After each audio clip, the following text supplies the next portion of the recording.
দেখো ছোট ছোট বাচ্চারা বাড়ির পাশে রান্নাবাটি খেলছে। মিষ্টি, তুই কি রান্না করছিস? নীলাশা, আমি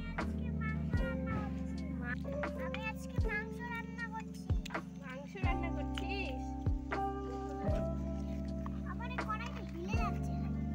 আজকে এরা সবাই একসাথে বসে মাটির হাঁড়ি পাতিল দিয়ে রান্নাবাড়ি করছে।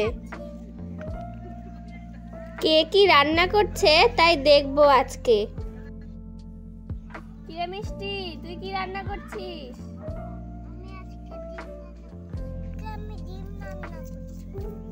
এই দেখো মিষ্টি এখানে মাটির কড়াইয়ের মধ্যে ডিম রান্না করছে, আর এদিকে ছোট পাথরকুচি দিয়ে মাংস তৈরি হচ্ছে, আর একজন বালি দিয়ে ভাত তুলে দিয়েছে।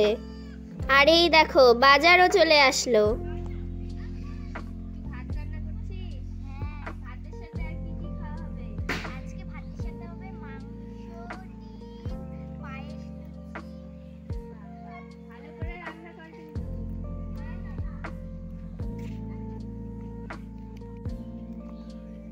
তুই কি করছিস?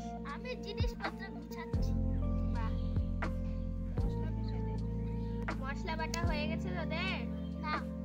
কখন বাটবি? একটু পরে বাটবো। আজকে তুমি কিন্তু খেয়ে যাবা দিদি। ঠিক আছে, রান্নাবাড়ি কিন্তু ভালো করে করতে হবে। হ্যাঁ হ্যাঁ। তো দেখো আমারও নিমন্ত্রণ পড়ে গেল এখানে, দেখি এরা কি কি খাওয়ায়।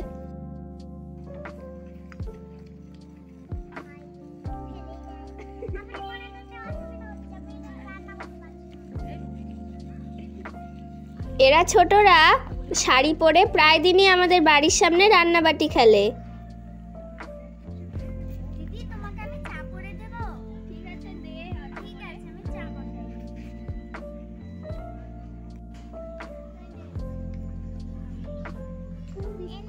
বিস্কুট।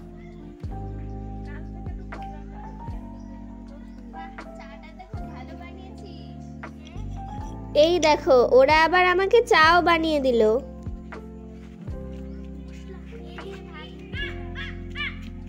ছোটবেলার খেলার স্মৃতি সবার সাথে কম বেশি জড়িয়ে থাকে। তো আমার মনে হয় তোমরাও ছোটবেলায় এরকম রান্নাবাটি খেলেছো। কিরে নীলাশা, তুই এখানে আবার কি দিচ্ছিস? আমি মাংস দিলাম। মাংস? এবার এরা সবাই মিলে আমার খাওয়ার জন্য থালাটা সাজিয়ে দিচ্ছে। আর কি কি দিচ্ছিস রে তোরা? লুচি দিচ্ছি। লুচি আর কি? লুচি আর পায়েস। লুচি, পায়েস, আর ওটা কি হচ্ছে? ডিমের ঝোল? হ্যাঁ। বাবা, অনেকগুলোই তো আইটেম করেছিস রে। হ্যাঁ হ্যাঁ।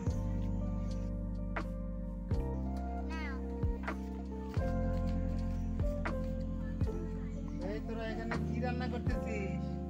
আজকে আমরা রান্না করছি মাংস, ভাত, ডিম, লুচি, পায়েস। দে দেখি তোদের রান্না কেমন করে, একটু খাই দেখি। হ্যাঁ হ্যাঁ। দে তো। জেঠু মজা করে চলে এসেছে ওদের খাবার খেতে।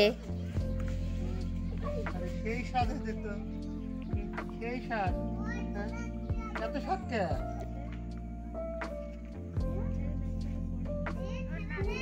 কেমন হয়েছে গো দিদি? দারুণ হয়েছে, সব রান্নাবাড়ি খুব সুন্দর হয়েছে।